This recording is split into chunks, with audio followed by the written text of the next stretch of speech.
আসসালামু আলাইকুম, কেমন আছেন? আশা করি ভালো আছেন। আমার ইউটিউব চ্যানেলে আপনাদের সবাইকে আবারও স্বাগতম। এটা হচ্ছে আমার দুপুরের খাবার। তো দুপুরের খাবারে ছিল গরম ভাত আর হচ্ছে সবুজ শাক, মানে শাক ভাজি। আর এটা হচ্ছে বেগুন দিয়ে, এটা হচ্ছে আমার গাছের বেগুন। আর এটা হচ্ছে বলেন তো এটা কী মাছ? আসলে আপনারা কীভাবে বলবেন? এটা তো আপনারা দেখেন নাই। তো এটা হচ্ছে পাঙ্গাস মাছ। এটা হচ্ছে অনেকেরই অপছন্দ, আবার অনেকেরই পছন্দ। এই পাঙ্গাস মাছটা আমি রান্না করেছি। তো কীভাবে রান্না করেছি চলুন তো আপনাদের দেখাবো। আর সবচেয়ে বড় কথা, আজকে শুধু মানে আমি আর মানে আমার শ্বশুর আর শাশুড়ি আম্মু, এই তিনজন আমরা বাড়ি। এই জন্য হচ্ছে রান্না করবো। আমি অনেকদিন ধরে বলতেছি একটা পাঙাশ মাছ আনতে।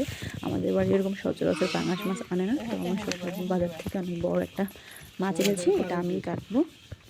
আমি হচ্ছে সবসময় মাছ কাটি না, আমার শাশুড়ি মাই মাছ কাটে। তো এটা হচ্ছে তার কাটা মাজনি, তো সবাই চিনেন। এটা হচ্ছে আগে সবাই পাতা দিয়ে মাছটা পরিষ্কার করতো, এখন হচ্ছে আমি প্রায় সময় এটা দিয়ে পরিষ্কার করি। এটা অনেক পরিষ্কার হয়। আর মাছ পরিষ্কার না হলে খেতেও ভালো লাগে না। আর সুন্দর করে ধুতে হবে, আর মাছের উপরে কালচিটা পরিষ্কার করতে হবে। এই যে হচ্ছে আমার পরিষ্কার করা হয়ে গেছে। এখন হচ্ছে আমি মাছটা কাটবো। তো আমি সবসময় মাছ যেহেতু কাটি না, মানে কেমন যেন একটু লাগছে। হয়তো ফোনে বোঝা যাচ্ছে না, মাছটা অনেক বড়, প্রায় 3.5 কেজির মতো। মানে আমি জিজ্ঞেস করেছিলাম, এই জন্য হচ্ছে বললো এই যে আমার মাছ কাটাকুটো রেডি। এখন হচ্ছে আমি মাছ রান্না করব।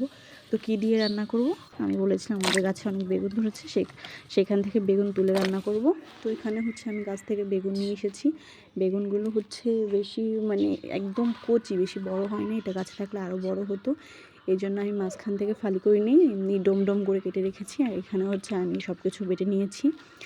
তো পাটায় আমরা বেটে রান্না করি, সাথে এটা তখন যখন রান্না করি তখন আমাদের বেশি রান্না না করলে।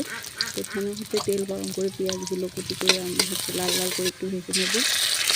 কারণ যে আজকে একটু বেশি মানে অনেক ঝোল দিয়ে রান্না করবো না, একটু ঘন ঘন মতো এরকম করবো। এখানে দুটো শুকনো মরিচ দিয়েছিলাম মশলাটার মধ্যে, পেঁয়াজ রসুন সবের মধ্যে এখানে হলুদ করে লবণ দিয়ে একটু সুন্দর করে মশলা কষিয়ে নেব। তো শাশুড়ি আমি সবসময় বেশিরভাগ সময় রান্না করে, আমরা হচ্ছে মাঝে মাঝে রান্না করি দু একটা পদ। এই জন্য ভাবি যেটা আমি রান্না করি সেটা হচ্ছে ক্যামেরাতে আপনাদের দেখানোর চেষ্টা করি। আমার ভালো লাগে। আমি যে ভিডিও করি সেটা হচ্ছে মানে মানে কেউ মানে ভিডিও করে দেওয়ার মতো নাই। আমি নিজেই রান্না করি, নিজেই ভিডিওটা করি। এই জন্য হচ্ছে অত ভিডিওটা তো ভালো হয় না। যেহেতু আমরা 3জন মানুষ বাসায়, কি খাইছিস সকালে? এখানে আমি 4 পিস মাছ নিয়ে নিয়েছি। এটা হচ্ছে পেটির মাছ। এই জন্য হচ্ছে আমি বেগুন দিয়ে রান্না করব। পেটির মাছ গরুর গোশত সবসময় নরম দিয়ে? থাকে, বেগুন তরকারিটা অনেক নরম। মাছগুলো কষানোর পরেও হচ্ছে আমি এই বেগুনগুলো দিয়ে দিচ্ছি। মাছগুলো অনেক সুন্দর করে কষে নিয়েছি। বেগুনটা সিদ্ধ হতে সময় লাগবে না, যেহেতু মাছটা ভাজি নেই, এই জন্য সুন্দর করে আগে কষাতে হবে। এই যে হচ্ছে বেগুনগুলো দেখতে অনেক সুন্দর লাগছে, মনে হচ্ছে একদম মানে কচি, এমনিতেই কচি আর অনেক দেখতে অনেক সুন্দর লাগছে। তো এখানে আমি বেগুনগুলো দিয়ে সুন্দর করে কষাচ্ছি। দেখো বেগুনগুলো সুন্দর করে নরম হয়ে গেছে, মানে সিদ্ধ হয়ে গেছে।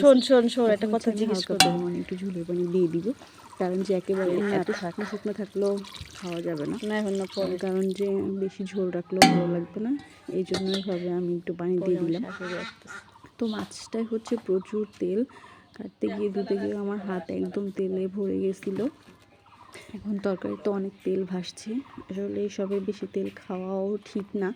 তারপর এখন হয়ে গেছে কি আর করার, এই পাঙাশ মাছগুলো ছোটোগুলো ভালো লাগে না। এখন তরকারিটা সুন্দর করে ফুটে আসলে তো ঝোলের পানিটা আমি এখানে কাঁচামরিচ দিয়ে দিয়েছি।